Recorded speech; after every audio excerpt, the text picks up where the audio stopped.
Pemirsa, kita akan memasuki kabar Panambayan.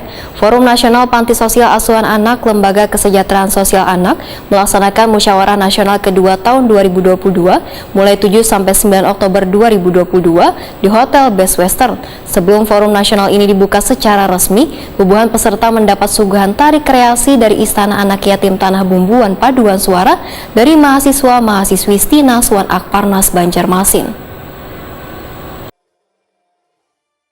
Forum Nasional Panti Sosial Asuhan Anak Lembaga Kesejahteraan Sosial Anak Pornas PSAA LKSA melaksanakan Musyawarah Nasional kedua tahun 2022 mulai 7 hingga 9 Oktober 2022 di Hotel Best Western Jalan Ayani, Pol 4,5 Banjarmasin, Kalimantan Selatan. Munas kedua ini mengusung tema perubahan paradigma pengelolaan organisasi untuk meningkatkan pelayanan wan pengasuhan. Sebelum forum nasional ini dibuka secara resmi, ribuan peserta yang datang dari berbagai provinsi di Indonesia ini mendapat suguhan tari kreasi dari Istana Anak Yatim Tanah Bumbu Wan Paduan Suara dari mahasiswa-mahasiswi Stinas Wan Akparnas Banjarmasin malam Sabtu 7 Oktober 2022.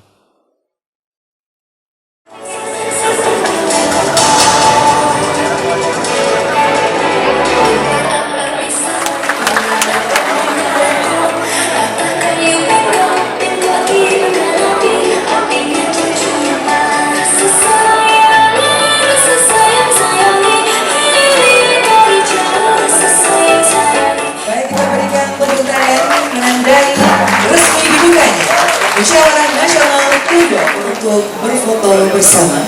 Masih di atas panggung, kami persilakan kepada Bapak. Ketua Komisi 8 DPR RI Ashabul Kahfi Wahitakuni Primatipi di sela-sela kegiatan berharap komposisi kepengurusan Forum Nasional Panti Sosial Asuhan Anak Lembaga Kesejahteraan Sosial Anak nang baru nanti kuat wan solid serta bisa mengayomi panti-panti asuhan nang ada di Indonesia nang jumlahnya berkisar ratusan ribu buah.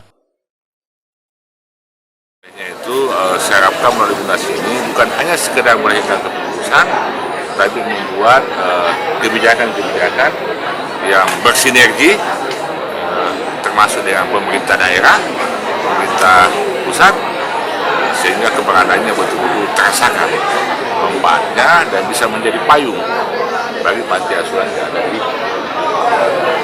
yang pertama. Kemudian yang kedua, persoalan regulasi, kan? Persoalan regulasi juga ini perlu kita tilik kembali, khususnya regulasi yang mengatur sampai ke tingkat kabupaten kota. Kita harapkan affirmative action, pemihakan pemerintah daerah itu menjadi penting. Jadi kepedulian terhadap anak yatim, anak telantar itu perlu menjadi juga salah satu prioritas dalam peningkatan sumber daya manusia. Karena kalau sumber daya manusia tidak bisa benahi, maka insya Allah persoalan-persoalan lainnya juga akan terbenahi. Sekretaris Dirjen Rehsos Kemensos RI Salahuddin Yahya memedahkan sinergitas pemerintah pusat dan daerah diperlukan untuk memperkuat kehadiran negara dalam rangka menangani masalah-masalah sosial, terutama masalah anak. Ini kompleks, jadi ada anak yang mungkin yatim, piatu dan yatim piatu, tapi tidak bermasalah. Ada lagi anak yang disabilitas, ada anak yang bermasalah, mengalami kekerasan seksual, ya, mengalami pembulian dan lain-lain. Jadi Kementerian Sosial itu tidak hanya mengurusi anak-anak yang tidak ada masalah, tapi juga anak-anak yang bermasalah. Ini mesti dipilah, mesti dipisah. Berapa banyak Pak ribu se-Indonesia Pak? Itu banyak karena data itu kan dinamis, dia terus-menerus berkembang dan kita melakukan. Saya ingat Bapak aja. Ya. Saya ingat Bapak aja. Ada 900-an ribu yang akan dibantu, tapi anak yatim piatu yang disampaikan oleh tadi Pak Ashabul Kahfi itu melalui Komisi 8 diputuskan untuk diberikan tambahan anggaran Kementerian Sosial dan insya Allah sampai dengan Desember itu akan digelontorkan pertama untuk anak yatim piatu dan Sementara itu, Ketua Penasehat Munas kedua Pornas PSAA LKSA Jailul Ajar menyatakan sangat bersyukur bila Munas kedua ini bisa terselenggara di Kalimantan Selatan dan menjadi kebanggaan bagi Banua. Bupati Tanah Bumbu ini pun menyatakan, mulai tahun ini perhatian wakil rakyat di DPR RI dan Kementerian Sosial RI pada anak yatim sangatlah luar biasa. Sedangkan bentuk perhatian yang diinginkan adalah masalah pendidikan dan pengasuhan yang jelas.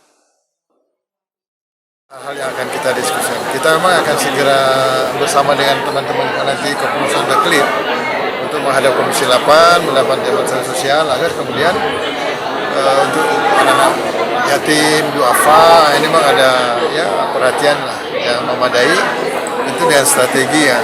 Pertama pendidikan yang harus kita siapkan, yang kedua ada pengasuhan yang jelas, dan yang ketiga tentu saja ya semuanya lah, tidak ada perbedaan, insyaallah. Mudah-mudahan berkah. Nah, insyaallah. Bapak ini kayaknya nggak capek dari dulu. Apa sih yang jadi Bapak? Bapak keinginan Bapak apa sih, cita-cita Bapak? Ya, cita-cita saya sekarang dengan usia sekarang ini mengabdikan diri anak yatim. Kenapa? Karena kita ingin sukses hidup di dunia, ada jelas sukses, tapi akhiratnya yang penting kita tuju hari ini. Oleh sebab itu, di anak yatim ini kan rahasia yang datang dari Allah. Oh, ada mereka. Nah, itu semua ujian sekaligus hidayah, hadiah sekaligus dari Allah. Karena kalau kita bersama dengan mereka, insya Allah pasti akan ada sesuatu yang akan kita alami yang luar biasa.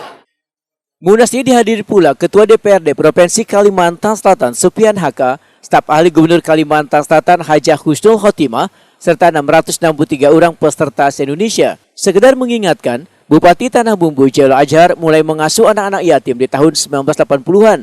Dari puluhan anak hingga berkembang menjadi ribuan anak yatim yang berasal dari penjuru Indonesia. Hingga dibangunnya Istana Anak Yatim di Batu Licin Tanah Bumbu, Kalimantan Selatan.